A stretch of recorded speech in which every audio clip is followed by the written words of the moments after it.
All right, go ahead.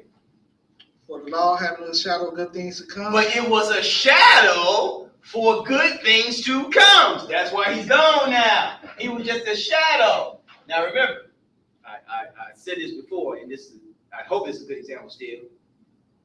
You see that light right there? Yeah. And you can't see it right now. They can't see it online. But there's a shadow here in front of me. Mm-hmm. You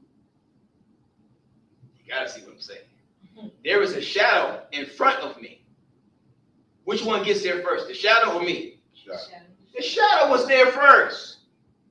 And then when I finally walk into the room, they say, oh, you're the one the shadow is a reflection of. That's this. That's all right. You see?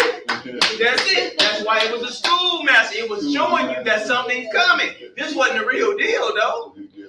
That's why now when you show up, you no longer see the shadow, because what happens when I get fully in front of the light, there's no shadow because everything is right in front of me. Praise Jesus. You see, that's what he's saying, right? So there's no need for the shadow anymore because now we got the real deal. So the law of animal sacrifice, sin and death, sin and death, sin and death, was what? Shadow on what was coming. Got it. All right, go ahead. Not to